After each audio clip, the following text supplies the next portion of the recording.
Hey y'all, on this week's episode of Travel with Rick, Leslie and I are going to tell you about some of our favorite places we found to eat while we're in Maine. No, we're not in Maine anymore. We're back home in Florida. It's awesome. Stick around. Hi, I'm Rick Howard, president of Kingdom Magic Vacations. In my job, I get to travel a lot. I explore the world on land and sea, eating in unique restaurants and discovering interesting locations. I'm always looking for new places to visit, and I want you to travel with me. Welcome to Travel with Rick. Well, hey y'all, it's great to be back in Florida, right? Yeah, it is. It's really nice. It's a little warm here. Do you remember this heat and humidity? I'd forgotten those two things. I had forgotten those two things, and I have to say I do enjoy our humidity. I am just a humidity person, and as nice as it was in Maine, I did realize once I got here, I was like, wow, that's right. So we got home yesterday, basically, and tell them just a bit about the weather in Maine. We had some incredibly cool days. We did. The weather was beautiful. We don't want to sound like we're slamming the weather in Maine. It was different and nice, right? Oh, it's very nice. The weather was fantastic, and as a matter of fact, people who are from Maine were saying how unusually cool it is, even in July when we were there, and pretty much in June, the first part of June, it can be rather cool, but then as it goes into July, summer, the month goes into July, it starts warming up. Well, that was not the case while we were there I think we were there for 7 weeks. Yeah, close to 7 weeks. Yeah. It stayed relatively cool the whole time. I mean, in the mid to low 70s, and at night it went down into the 50s. Yeah. And so it was really nice, though. A lot of days the mornings were in the 60s and didn't get into the 70s until afternoon. And so, but yeah, it was cool. And we even had a couple of nights that got down in the high 40s. It was really chilly there. But last year when we went, it was a lot warmer in July when we were there. So really wasn't what we were expecting, but it was kind of nice. Mark kidded me yesterday, one of our friends, when we got home. He goes, now you can go to a beach where you don't need a sweatshirt. That's right. There were days we would, with the wind and even with the sun out, you really needed to have a sweatshirt on sitting on the beach, which was really nice because it was sunny, and so it's just different way of doing things. It was great. It was great to be there, but it's certainly great to be back in Florida. But we did want to take a couple minutes and just kind of recap, not our whole trip, but recap one of our favorite things. Since it was cooler, we got to go out and eat a lot. We didn't spend much time on the beach, but we did find some really cool restaurants, right? Yeah. Right? And one of our favorites, speaking of the beach, was right near the beach, Troy's. Yeah. Yeah, the Wells Beach Lobster Pound, and if you guys didn't see the episode we did with Troy, he's really a great guy, a true Maine character, he enjoys telling stories, enjoys telling about his family. He's third generation restaurant owner there, working in the lobster business. His grandfather owned it, his uncle owned it, and now Troy owns it.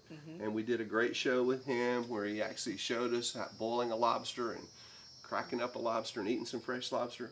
And some really good lobster rolls, right? Oh yes, I think one of the best lobster rolls I had while we were there. Definitely one of the best lobster rolls. So if you didn't get a chance to see that video, and fried seafood. Oh yes, he does that. Besides great onion rings, some great clam strips, and we won't argue out the difference between clam strips and whole belly clams. It became a thing, Leslie's a big fan of the clam strips. I kind of prefer the whole belly clams, but that's a thing for another day. But speaking of seafood, we also found a great place in New England, seafood, right? New England. That was a great place that we really enjoyed. Found some good seafood there. I had a great haddock sandwich there a couple times. You had salmon salad once. Salmon wrap, but the lobster linguine that you had there, that was awesome, right? It was very good. It was one of their specials of the day. And it was very good pasta. It was fresh pasta that actually is made down in York at a place called Terracotta. So they buy their pasta fresh from this company down in York, and then they made we had lobster and all tomatoes. And Mike, the owner of New England, he actually had a different restaurant last year down in Algonquin, which we ate at, and I had some amazing scallops there. So he's got a long history over a couple of restaurants that we know of bringing great seafood into the Wells area, right? Next up on our list is the Ramp. The name of the restaurant is actually the Ramp, and we loved that place, didn't we? Yeah, that's our second time going there, and we really enjoyed it. The food was great. And you had some of your favorite things there, those slimy little mussels that you like so much, right? Oh, yeah. They're not slimy, They're nice. They're great. The mussels are fantastic, and they have a the broth that they put, the tomato-based broth with onions and garlic and some other kind of goodness all in there. It's not really thick. It's it's not brothy. I mean, it's not heavy brothy. Right, and it's not that normal lemon garlic. Yeah, it's not that normal lemon garlic that you would think about with mussels, which is great, for dipping your garlic bread in there. But they use, as Leslie said, a tomato base for their stew or their broth to serve the mussels in. And speaking of dipping your bread, that bread there is awesome, isn't it? It is. I'd like to know how they do that. They serve if you get the seafood stew. Which That's is another, what I had. yeah, that's right. You did get that this time. Amazing, yeah. And they serve it with this bread that's about this big, and it's just loaded with all kinds of butter and probably garlic and some kind of cheese on it or some something. chives or something in there. I'm not sure. Yeah, it's just really, really good. So it's just a big, thick slather of this spread, this buttery, chivey, cheesy, garlicky, whatever it is that they slather on this thing. It's just awesome, nice, thick, and they even offered us more bread, which was great. So we turned them down because we knew it'd just be wrong, because the seafood stew I had was so amazing. We actually did a video on that, so if you're interested in learning a little bit more about the ramp, we did go there, and Scott, our server, was awesome, told us all about the unique I guess the surroundings or the decorations in there. Got a lot of old political memorabilia, from Mass and Maine and around with, the Kennedys and the Walker or the Bushes and, and every one of that. But then also a lot of sports memorabilia. Big New England fans there, so got a lot of New England stuff there. Yeah, big sports fans there, yeah. So. And then another one of our very, very favorite places, we went there more than a couple of times, is Varanos. And again, one of our first, thinking, that you really wouldn't expect to find the best Italian food ever in Maine, but truly a great place, right? It is just awesome. That sauce they use is just really good. Here I'm talking about the sauce again. It seems like I have some kind of affinity to sauce. That's what makes it. The Veal Parm, I gotta say, is the best veal parm I've ever had anywhere. It's one of my favorite Italian dishes. It's usually my go-to, either chicken parm or veal parm. When we go out for Italian, it's what I look for. Maybe meatballs sometimes, but that veal parm there, it is definitely now the gold standard for veal. It's the one that really just spoils you. I probably will never order it again anywhere else except there. And it'll be one of the things that always draws me back to Maine for sure. Will be that veal parm. It is totally amazing, along with their salads and the garlic bread that they serve as well. Because what's an Italian meal without garlic bread? Right, and fine wines. Oh, and good wines. We found some really nice Chianti there that we enjoyed along with our dish. So yeah, really good place. So big ups to Varanos. All the guys there, Roger and all the staff there that took care of us so well. And maybe we'll be even taking you for an in-depth look at Varanos at some point in the future. Oh, that'd be we didn't nice. do a video there, Yeah. but we truly did enjoy going there and hanging out. Right? Yes, we did. We did. One of our last days there, we were just we had some time. It was a little too cool to go to the beach, or it was a little rainy that day. Yeah, we didn't want to go to the beach.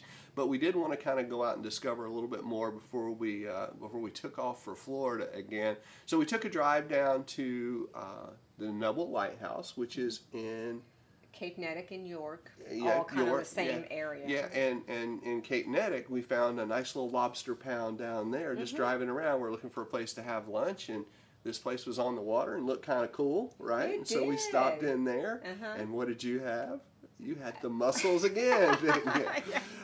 Yeah. I did, but this one was not in a tomato sauce. Remember, it was in the white, the lemon garlic, and with the onions. Butter, lemon, garlic, onions, tomatoes. It had some tomatoes, but it wasn't a red-based sauce. Right. Just had some chunks of tomatoes in it. But the mussels there were really good. Oh, they were, and the funny thing is that they have it on their menu listed as a starter, and then at the very top, when it says starters and it says mussels, it says served in a generous portion. Well, let me tell you, when you see that generous portion, it is generous. And it was a good thing I did not order an entree, because that would not have been able to been eaten after eating those mussels. It was just fantastic. And the view was great too.